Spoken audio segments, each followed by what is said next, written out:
4 5 បាទបដូរចុះបដូរឡើងយ៉ាងណារាប់ទៅលើសូរ៉ូហើយបាទ 9 10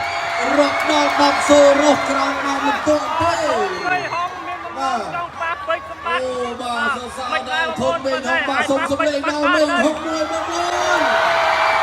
មួយទឹកប៉ុណ្ណោះបាទបដូរគូប្រកួតរបស់ខ្លួនយ៉ាងលឿនបាទដើម្បីឡើងទៅគួយចាំបែបដាច់ប្រត់អមាញ់មិញស្រាវជំនួសដល់មេងហងបាទចូលដៃរបស់សូរ៉ូថាទៅហើយបាទតែមេងហងប្រមូលអារម្មណ៍ប្រមូលស្មារតីវាយសងវិញទីបំផុតក៏ផ្ដួលដៃគូប្រកួតរបស់ខ្លួនបានអចាណាបាទមេងហងនេះយកមកទស្សនាអមាញ់មិញបាទដៃបាទចូលពេញពុកដងខ្លួនបាទថងនេះជង្គង់បាទរបស់សូរ៉ូហើយក៏ជង្គង់សងបាទមួយជង្គង់ស្ដាប់នេះបាទធ្វើឲ្យសូរ៉ូទុនស្រុតមិនអាចបន្តដំណើរទៅមុខបានទេនេះបាទលេងជង្គង់មួយនឹងមេងហងជង្គង់វិញចំពេញមុខបាទរឿងបែក7បែកដែរហ្នឹងណាបាទ ចង់ដឹងថាគ្រូនេះលោហិតហោកម្រិតណាមើលតែអាវលោកគ្រូញ៉ាកដាលដល់ហើយបាទរីឯខាងក្រៅខ្ញុំនេះបាទសុទ្ធតែគេហៅថារបួស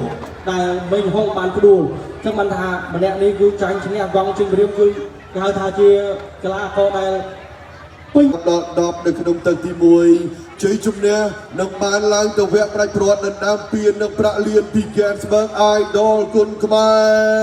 បានទៅលើ